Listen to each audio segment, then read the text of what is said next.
Alright, so today I want to introduce you to the Honeybee ball python. The Honeybee actually consists of two genes, the spider and the ghost. And the ghost is actually a recessive mutation, so you actually need two copies of the gene to actually make a visual. So I guess you could say it's a 3-gene combination. You need 2 copies of the ghost and 1 of the spider.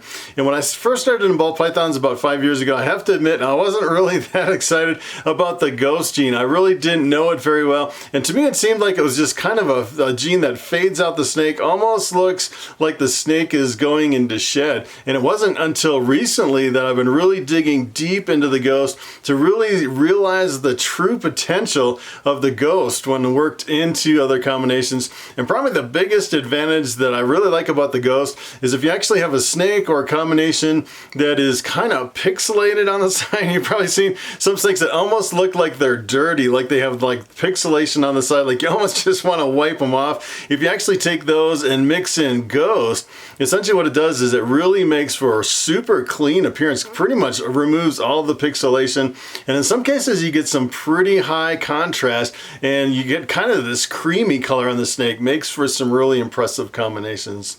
So today I want to jump over to the internet and I want to show you the amazing potential of the Honeybee ball python.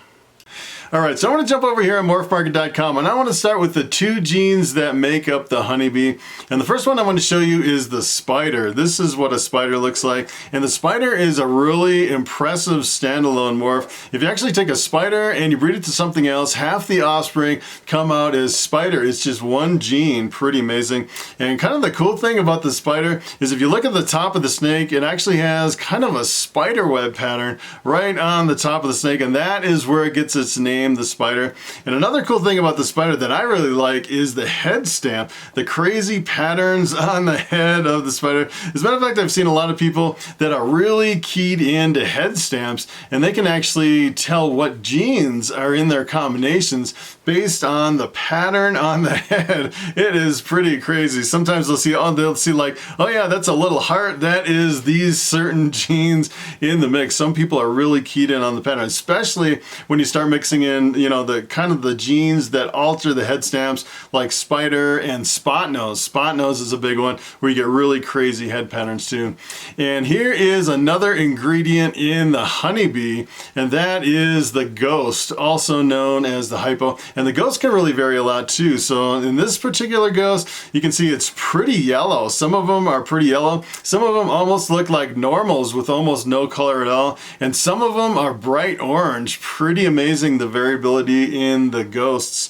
And if you actually take a look at this, I've noticed in a lot of ghosts, a lot of times it really reduces the pattern on the side, kind of gets rid of the kind of the Roswell gray alien head patterns that you'd see like on a normal ball python. And another cool thing about the ghost, I've just really noticed this, that a lot of times it has flaming coming up the sides of the snake, kind of like yellow belly, almost more intense than a yellow belly, really, you know, heavy flaming coming up the sides. And a lot of times on the ghost, you'll also see these highlights right down the spine. I mean, just as a standalone morph, it is pretty amazing. And actually, I pulled up another ghost here. This is actually called the orange ghost. So this is like the orange version of the ghost. And a lot of people actually separate the orange ghost from the ghosts, and it gets a little bit confusing because you know, the orange ghosts a lot of times aren't that orange. And sometimes if you look just at the regular ghost, sometimes the regular ghost can almost be as orange as the orange ghost. So sometimes there's a little bit of overlap between the ghost and the orange ghost. And kind of the thing that blew me away is take a look at the price on this one, $85. That is crazy. I mean, you'd probably pay just as much in shipping to get this shipped to your door. That is pretty amazing. You can get into this project for almost nothing. So this is what happens if you actually take the ghost and you mix it with the spider. This is what you get. You get the Honeybee. This is a really amazing combination. Essentially what it looks like is it looks like a ghost that has the spider pattern to it. Really pretty amazing. As a matter of fact, on this one, this is actually just listed as a ghost, and if you actually take a look at the color on this one, this almost looks like an orange ghost. So sometimes there's the overlap there, and sometimes the spider will actually bring in a little more color into the ghost as well. So I kind of wanted to show you the potential of the Honeybee working other genes into it. It makes for some really amazing combinations. And the first one I want to start with is the Pastel. The Pastel is probably one of the most popular genes in all of ball pythons. As a matter of fact, I looked over at Morphmarket and it was the #1 most popular gene. The Pastel is really amazing. It's really inexpensive. It's like one step up from a normal. A lot of people come to the reptile shows and they're looking at all my snakes in the display case and they're like, we're thinking about buying this normal, but for just a little bit more money, we could get a Pastel. And I think that is really the big selling point. And the Pastels usually bring in a lot of the yellow color and a lot of pattern reduction on the Pastels too. As a matter of fact, this is probably one of the darkest Pastels. Look at how dark the background is. Usually they're not like a jet black like this. This is pretty amazing. And kind of the cool thing about the Ghost, if you actually take a close look at this Pastel, you kind of see a little bit of pixelation on the side of the snake, and that's what I was talking about. This is like almost a little bit kind of a dirty snake where you can kind of see it almost has this pixelation on the side. Some of them are super dirty, like if you're looking at some of the champagnes that a lot of times will have a lot of pixelation on the side, and then when you mix Ghost in with some of those combos, it completely wipes it out and makes for a really clean snake. So this is what happens if you take Pastel and you work it into the Honeybee. Take a look at this. This is a pretty amazing combination. This is the Hypo, Spider, and Pastel. So the Hypo is actually another name for Ghost. And take a look at this. This almost looks, if you're familiar with the Bumblebee looks almost exactly the same with the Pastel and the Spider. And then the Hypo, essentially what it does is it really kind of smooths out all the pixelation on the sides, gives it kind of a creamy color and fades it out just a little bit, kind of reduces the contrast. And this one, you can definitely tell it kind of has a high white expression coming in through the Spider. Sometimes the Spiders don't really have the high white like this. This is pretty awesome. So here is another gene. This is actually the Anchee. And when it comes to pattern reduction, I would say Anchee is the king. It really reduces the pattern. You can definitely tell on this one, it's almost, sometimes it's almost like tiger stripes that the Anchee really reduces the pattern. And the cool thing with the Anchee is it not only reduces the pattern, but depending on the version of the Anchee that you get, a lot of times it'll bring out a lot of the orange color. You get a lot of orange and yellow enhancements when you're mixing in Anchee with other combos. And here's what happens if you work Anchee into the Honeybee. Take a look at this crazy snake. That is really impressive. This is one of the most, look at the head stamp on this one. That is really crazy how it really changes the head stamp. And the head stamp can kind of trick you too, because I've actually seen the same snakes with, the same genes, just different versions of the same snake. And sometimes the head stamps can be a little bit different, and sometimes they're almost, they're almost like a key to identification based on kind of the combination of the genes. Makes for a really interesting combo. And in this one, it almost seems like the Anchee doesn't really reduce the pattern that much. You can definitely tell it still looks like a spider, but it really takes out all the pixelation from the sides and gives it a really amazing contrast. So here is the Butter. The Butter is actually in the blue-eyed leucistic complex. A lot of people think the Butter is the same thing as the Lesser. The Lesser and Butter are pretty much interchangeable, although there's a lot of people that are die-hard and separate the lines of Butter and Lesser. As a matter of fact, if you come over here at Morphmarket, I don't think you'd ever see that this snake would be a Butter / Lesser, kind of like you'd see with, kind of like the Coral Glow / Banana. A lot of people separate the Butters and Lessers to even a stronger degree. And usually when you mix in Butter into other combinations, you get a really high contrast. It really brings out a lot of the brightness and a lot of the high contrast. And here's what happens if you work Butter into the Honeybee. Take a look at this crazy snake. That is really awesome. And it seems like the further I go down the Honeybee road, especially working Ghost in a lot of these combos, it makes for some really impressive combinations. It makes for some really, creamy looking snakes that are really super clean. No real pixelation that you see in the sides. And let me tell you, I don't think I've seen a single dirty snake over here working with Ghost and Orange Ghosts. So here is the banana ball python. The banana is actually extremely visually dominant. So if you actually work it into other combinations, almost every single time, you can definitely tell banana is in the mix. And banana is co-dominant. You can actually breed it to something else. Half the offspring come out as banana. And if you make a super banana, it looks almost like, kind of like a faded out version of the banana. It looks almost like a regular banana. Here's what happens when you work banana into the honeybee. Take a look at this snake. That is really amazing. I can't believe some of these combinations are just so striking. And this one you can definitely see the high white coming in from the spider. That is really amazing. And you can definitely see kind of the creamy yellow color from the banana. Kind of the interesting with the banana is a lot of times if you just have a standalone banana, as it ages and matures, a lot of times it'll fill up with all these little black freckles all over the snake. And a lot of times you mix it in with different genes, a lot of different combos with the banana. And a lot of times certain combos will actually take away all the little freckles from the banana. Just kind of looking at this one, and I'm actually seeing, it looks like it's got a little bit of weight to it, 200 grams. I'm thinking this may be a combination where you don't actually see the freckles coming in as this snake ages and matures. It's kind of hard to tell which genes will actually kind of hide the freckles. So here is the leopard, and when it comes to jumbling up the pattern, I would say the leopard is the king of combos when it comes to co-dominant mutations.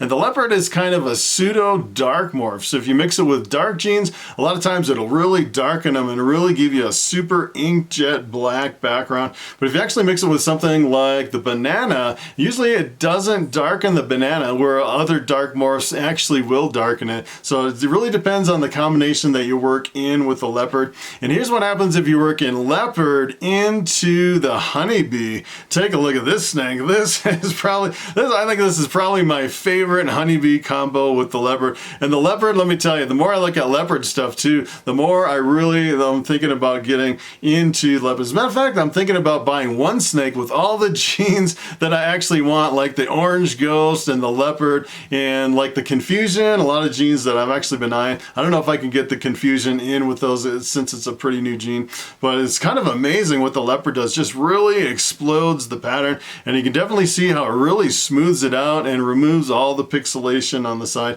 And kind of the cool thing about this combo is you have all these little dots all over the place. That is pretty amazing. So here is the pinstripe, and when it comes to standalone morphs, I'd say pinstripe is probably one of my favorites. Is a standalone morph, it looks almost like it's made of metal. It's super bright gold, and it's pretty amazing. A lot of times you can't catch the brightness of a pinstripe in a picture unless you're actually holding like a hatchling pinstripe in your hand. You don't realize how much they can actually glow. It's pretty amazing. And here's what happens if you work pinstripe into the honeybee. Take a look at this. This is pretty amazing. You actually get a really strong influence from the pinstripe. It almost keeps the gold color. It makes it like a kind of an orangish gold, kind of like a metallic looking snake. Pretty amazing. And then you kind of see kind of the squiggly lines from the combination of the pinstripe and the spider working together. And this is actually the hypo spinner. So the spinner is actually a combination of the two genes, the spider and the pinstripe. And of course the hypo is short for ghost. Pretty awesome.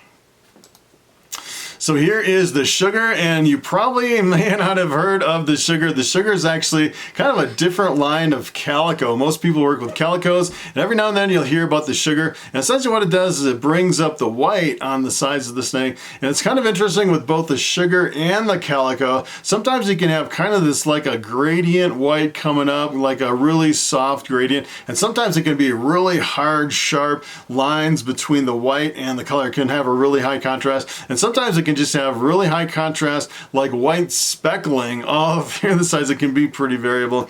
And here's what happens if you work sugar into the honeybee. Take a look at this crazy snake. That is pretty amazing. And let me tell you, when you work sugar or calico into spider, it makes for some of the most amazing combinations. And then when you work in the ghost, essentially what it does is it removes a lot of the pixelation, kind of smooths everything out. And this one almost looks like it may have kind of the the orange ghost version of the ghost, where it brings in a lot of the orange. And a lot of times you really can't tell. A lot of people just list it as ghost, and you really don't know what their original line of ghost looks like. As a matter of fact, here's kind of a neat trick. You can actually, over here at Morphmarket, you can actually look at all the snakes that anyone has ever sold over here in Morphmarket. So you can actually go into the seller and kind of dig in deep into all their sold snakes and take a look at all the individual genes by themselves. That's kind of a neat trick to kind of figure out what the separate genes look like when you separate them from the snake. Although, you know, really big breeders can have a lot of different lines of the same thing. So, you know, for small or medium breeders it may work, but it may not work for real big breeders.